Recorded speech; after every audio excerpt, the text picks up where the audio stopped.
আসসালামু আলাইকুম, welcome back ClouDolus YouTube চ্যানেলে আপনাদের সবাইকে। আজকে যে মডিউল 3 এর যে হ্যান্ডস অনটা করব সেটা হচ্ছে যে how to create Amazon EC2 elastic network interfaces. So যেটা কিনা ENIs হিসেবে আমরা জানি। সো আমরা এই ENIs এর আমরা ফুল হ্যান্ডস অনটা করব। ইলাস্টিক নেটওয়ার্ক ইন্টারফেসেস আমরা ক্রিয়েট করব, EC2 ইনস্ট্যান্সের সাথে কানেক্ট করব, ডিটাচ করব, অ্যাটাচ করব এন্ড হচ্ছে যে ওভারভিউ আমরা হ্যান্ডস অনটা করব। সো চলুন চলে যাই আমাদের AWS কনসোলে। সো আমাদের AWS কনসোলে আসার পরে আমরা সরাসরি হচ্ছে যে ফার্স্টে EC2 ইনস্ট্যান্সে যাব। সো EC2 ইনস্ট্যান্সে আসার পরে হচ্ছে যে আমরা ২ টা আগে EC2 ইনস্ট্যান্স ক্রিয়েট করব, যেখানে কিনা আমরা অ্যাটাচ করব, ডিটাচ করব। সেই কারণে আমরা ২ টা ইনস্ট্যান্স আমরা লঞ্চ করব। সো ফার্স্টে এসে লঞ্চ ইনস্ট্যান্সে যাই। দেন হচ্ছে যে আমরা EC2 ইনস্ট্যান্সের নেম দিলাম my EC2 আমি নেম দিলাম। আপনাদের মতন নেম দিয়ে নিবেন। আমি হচ্ছে Amazon Linux এর নিলাম।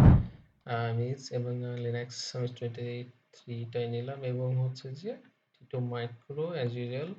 তো অ্যাজ ইউজুয়াল হচ্ছে যে আমাদের যে কি পেয়ার আমরা সিলেক্ট করলাম এন্ড দেন হচ্ছে যে নেটওয়ার্ক সেটিং এ গিয়ে আমরা জাস্ট হচ্ছে যে আপাতত এক্সিস্টিং হচ্ছে ডিফল্ট যে VPC যে রয়েছে সেটা আমরা সিলেক্ট করব ডিফল্ট, বা লঞ্চ উইজার্ড যেটা রয়েছে ASG সেটা আমরা নেটওয়ার্ক সিকিউরিটি দিয়ে দিলাম এন্ড সিকিউরিটি দেওয়ার পরে configuration storage and as usual যা থাকলো আমরা হচ্ছে যে এটা দিয়ে জাস্ট হচ্ছে একসাথে আমরা ২ টা হচ্ছে ইনস্ট্যান্স লঞ্চ করে দিলাম।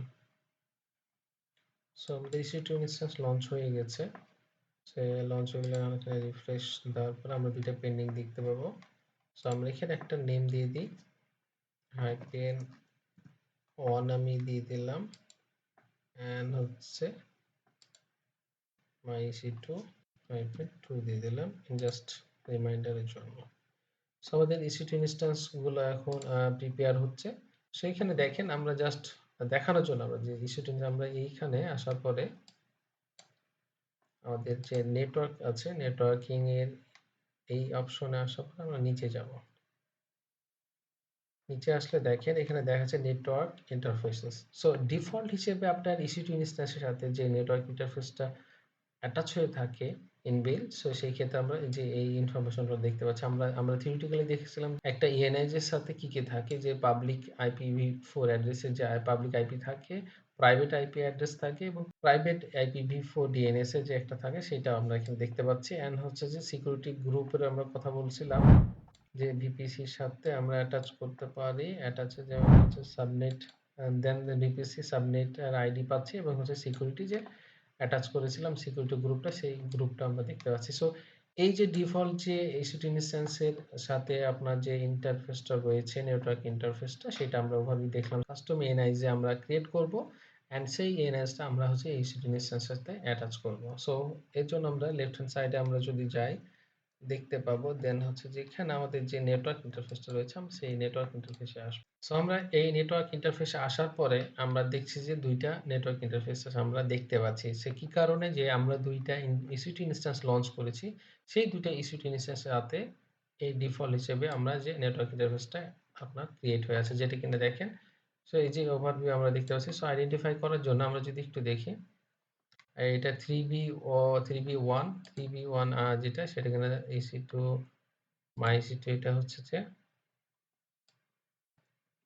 1 দেখে তো। সো এটা আমরা 1 দেব এবং ৭৪ যেটা আছে সেটা বি দিব।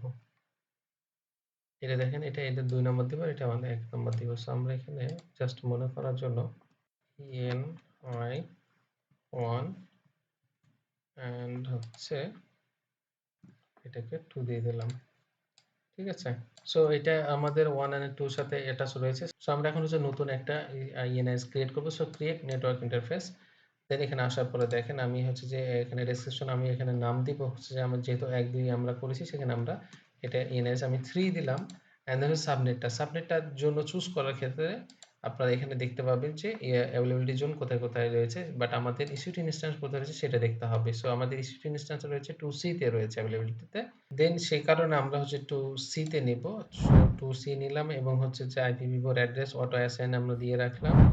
এন্ড দেন হচ্ছে যে অ্যাডভান্স সেটিং এ আছে যেগুলো আমরা হচ্ছে যে এখন আমরা কিছু করব না, যে আমাদের অ্যাডভান্স ইস্যুগুলো দেখে নিতে পারি। এন্ড দেন হচ্ছে সিকিউরিটি গ্রুপ আমরা জানি যে সিকিউরিটি গ্রুপ এড করা যায়, যে EC2 ইনস্ট্যান্স একটা সিকিউরিটি গ্রুপ আপনি দিতে যাচ্ছেন সেই সিকিউরিটি গ্রুপ আপনি দিয়ে দিলেন। অ্যান্ড দেন হচ্ছে যে আমি এখানে ক্রিয়েট লঞ্চ দিয়ে দিলাম।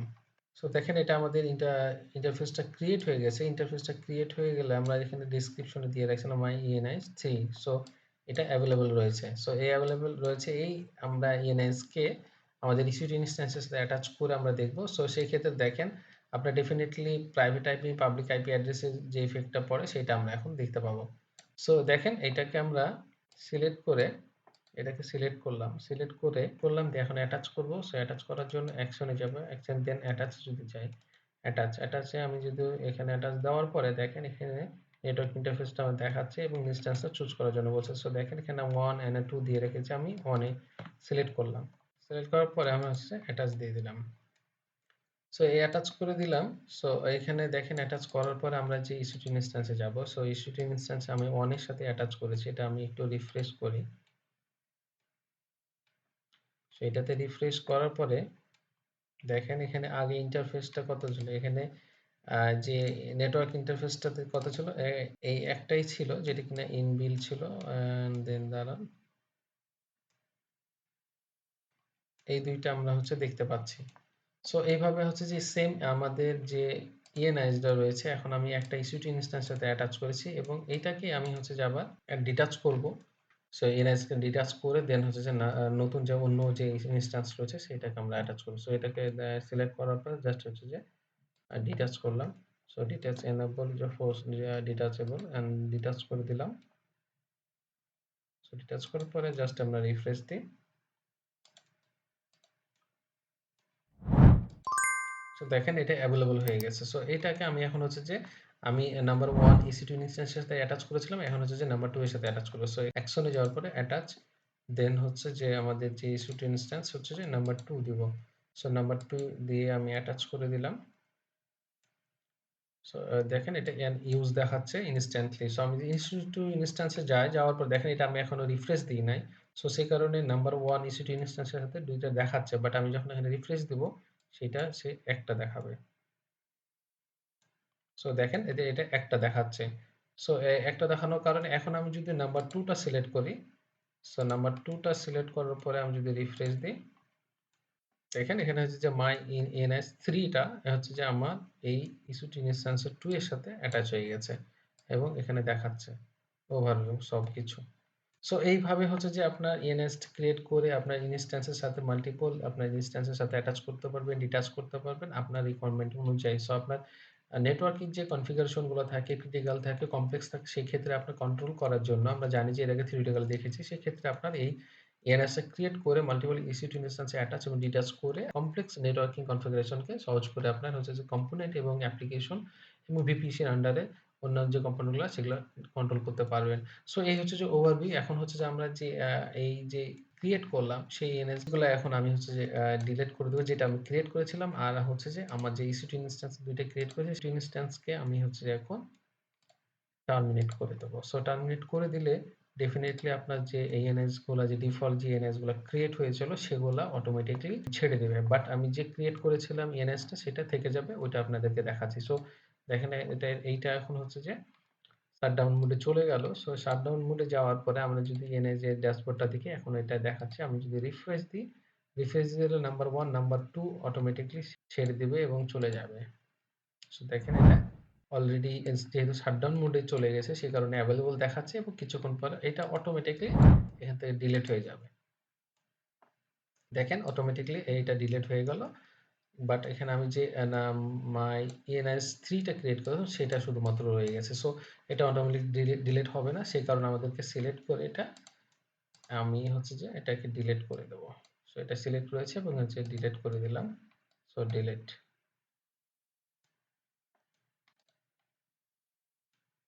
সো এটা এখন ডিলিট হয়ে গেল। এখন আমার EC2 ইনস্ট্যান্স শাটডাউন মোডে চলে গেছে। সো ওভারঅল এই হচ্ছে যে ENIs কিভাবে ক্রিয়েট করতে হয় এবং ইনস্ট্যান্সের সাথে অ্যাটাচ করতে হয়, ডিটাচ করতে হয় এবং মাল্টিপল ইনস্ট্যান্সের সাথে কিভাবে ইউজ করতে হয় সেটা আমরা দেখানোর চেষ্টা করলাম। সো এখানে যদি কারো কোনো কোশ্চেন থাকে বা জানার থাকে, জানানোর থাকে, ডেফিনিটলি আপনার কমেন্ট সেকশনে জানাবেন।